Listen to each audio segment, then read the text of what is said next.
Election అప్డేట్స్ను అందరికంటే ముందుగానే తెలుసుకోవాలంటే ఈరోజే ఆర్టీవీ లైవ్ యాప్ని మీ మొబైల్లో డౌన్లోడ్ చేసుకోండి.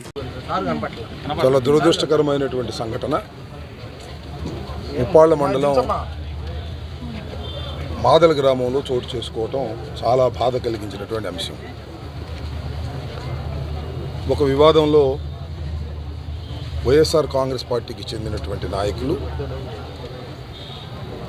బాజీ అనే వ్యక్తి తలకు గాయమైంది. దానితో పాటు పుల్లారెడ్డి అనేటువంటి వ్యక్తికి బలమైన గాయం అవడంతో పాటుగా ఆయన కుట్లు వేసి గుంటూరు స్కానింగ్కి రిఫర్ చేశారు. ఇద్దరు వ్యక్తులకు వైఎస్ఆర్ కాంగ్రెస్ పార్టీకి సంబంధించి తీవ్రమైనటువంటి గాయాలయ్యాయి. ఈ వివాదానికి కారణం ఏమిటి, ఎందుకు వివాదం జరిగింది అనే దాని మీద నేను విచారించగా నాకు వచ్చిన సమాచారం మేరకు నేను చెప్పే మాటలు ఇవి. ఒక వృద్ధుడు 85 సంవత్సరాలు నిన్నటువంటి వ్యక్తి పరిమి పెదబూసి అనే వ్యక్తి కమ్మ కులానికి చెందినటువంటి వ్యక్తి, కమ్మవారు. ఆయనకి ఇంటికాడ నుంచి ఓటు వేసే సదుపాయం కల్పించారు కొత్తగా. ఎవరైతే పోలింగ్ బూత్కు రాలేరో వారికి ఇంటికాడ నుంచి ఓటు వేసేటటువంటి ఒక కొత్త విధానాన్ని ఎన్నికల కమిషన్ ప్రవేశపెట్టింది. దాని ప్రకారం ఇవాళ ఆయన ఓటు వేస్తున్నాడు. ఆయన ఓటు వేసే సందర్భంలో నాకున్న సమాచారం ప్రకారం ఆయన చెప్పింది ఏమిటంటే, జగన్మోహన్ రెడ్డి గారు నాకు పథకాలు ఇస్తున్నాడు, నాకు వృద్ధాప్య పెన్షన్ కూడా ఇస్తున్నాడు, కాబట్టి నేను జగన్మోహన్ రెడ్డి గారు ఫ్యాన్ గుర్తుకే ఓటు వేస్తాను అని ఆయన అన్నాడు. నువ్వు ఆయనకి ఎలా ఓటు వేస్తావు, మనవాడి వయ్యుండి అనేటువంటి వ్యక్తులు కొంతమంది బయలుదేరి ఆయన ఇబ్బంది పెట్టే కార్యక్రమం చేశారు. అప్పుడు మాకు సంబంధించినటువంటి మా గ్రామంలో పెద్దలు సైదా గారు కానీ, అంటే సర్పంచ్గా ఉన్న సైదా కానీ, పుల్లారెడ్డి గారు కానీ, అక్కడ ఉన్నటువంటి పెద్దలు వెళ్ళి అదేంటి ఆయన ఇష్టం ఆయన వేసుకుంటాడు, మీరు అడ్డం రావడానికి వీల్లేదనేటువంటి మాట మాట్లాడారు. అది ప్రధానమైనటువంటి అంశం.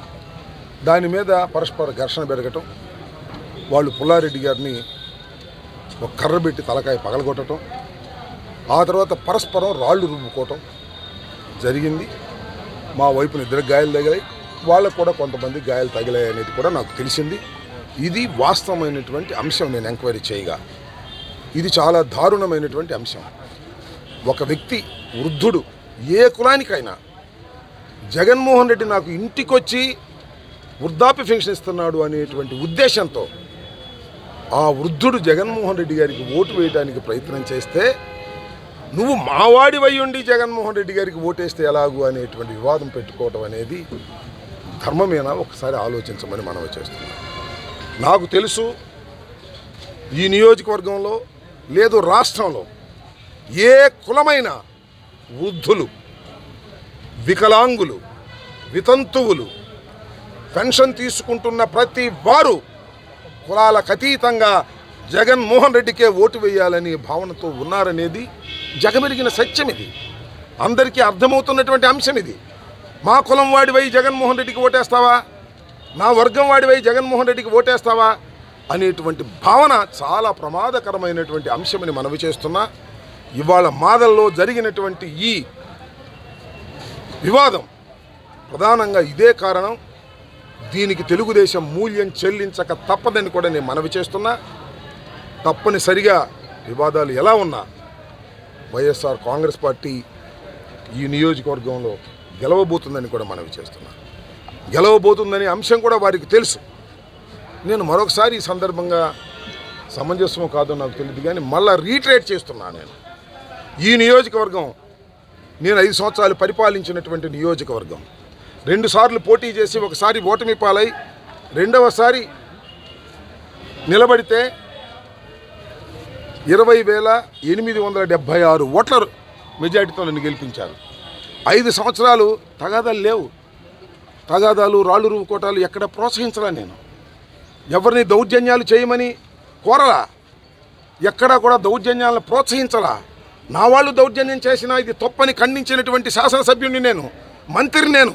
అలాంటి నియోజకవర్గంలో కొత్త శక్తులు వచ్చి ఇవాళ తగాదాలు పెట్టే పరిస్థితి చేస్తున్నారు. నేనేంటో నా క్యారెక్టర్ ఏంటో తెలుసు కాబట్టి ప్రజలకు నేను 5 సంవత్సరాలు పరిపాలన ఈ ఎన్నిక రిఫరెండం అని భావిస్తున్నా. నిజంగా నేను చెప్తున్నా, ఈ నియోజకవర్గంలో గెలుపు కాదు నాకు కావాల్సింది. 20,876 ఓట్ల కన్నా ఒక్క ఓటైనా ఎక్కువ వస్తేనే నాది గెలుపు, లేకపోతే నా నైతిక ఓటమి అని మనవి చేస్తున్నా.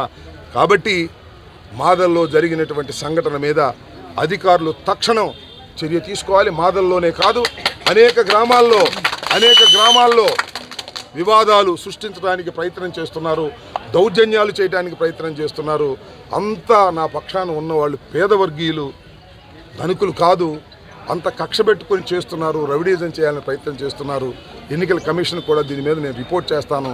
చాలా గ్రామాల్లో తగాదాలు పెట్టాలనే ప్రయత్నం జరుగుతూ ఉన్నది.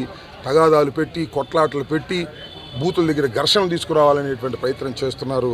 దీన్ని ఎలక్షన్ కమిషన్ దృష్టికి కూడా తీసుకువెళ్తామని కూడా ఈ సందర్భంగా మనవి చేస్తూ, మా పుల్లారెడ్డి గారికి మరి స్కానింగ్ తీసుకురావడానికి పంపించాం.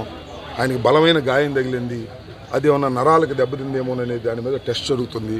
అలా జరగకూడదని, ఆయనకి క్షేమంగా ఉండాలని కోరుకుంటున్నాను. అలాగే బాజీ అనే వ్యక్తి కూడా ఇక్కడ కర్ర దెబ్బ మరి రాడ్ దెబ్బ నాకు తెలియదు, కానీ చాలా బలమైన దెబ్బ తగిలింది, కుట్లు పడ్డాయి.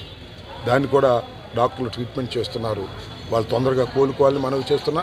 అవతల వాళ్ళు కూడా ఎవరన్నా దెబ్బలు తగిలితే రాళ్ళ రోడ్లో ఈ ఘర్షణలో అటు నాకు తెలియదు, వాళ్ళు కూడా బాగుండాలని కోరుకునే వ్యక్తిని తప్ప నా గ్రామాల్లో తగాదాలు ఉండాలనేటువంటి స్వభావం కలిగిన వాడిని కాదని మీ అందరికీ కూడా ఈ సందర్భంగా మనవి. ఏంది గోపన్న, మళ్ళీ ఏదో ఉద్యమాల పోస్టర్ అంటిస్తున్నట్టున్నావు? ఇంకా ఉద్యమాలు ఎందుకు తమ్ముడు? కొన్ని కోట్ల మంది రైతులకు ఏడాదికి 6,000 రూపాయల సాయం, కిసాన్ క్రెడిట్ కార్డులు, ఉచిత రేషన్ పంపిణీ, ఉచిత గ్యాస్ కనెక్షన్లు, కరోనా వ్యాక్సిన్లు, పిల్లలకు టీకాలు, ఆయుష్మాన్ భారత్ పథకం ద్వారా 5 లక్షల ఆరోగ్య బీమా, ఇలాంటి పరిపాలన కోసమే కదా మనందరం ఎదురు చూసింది. మోదీ గారు మళ్ళా ప్రధానమంత్రి కావాలంటే నా ఓటు అవసరం, మీ ఓటు అవసరం, మనందరి ఓట్లు అవసరం. కమలం గుర్తుకు ఓటేద్దాం, బీజేపీని గెలిపిద్దాం. మోడీ మన అందరి నేస్తం, బీజేపీనే గెలిపించేద్దాం.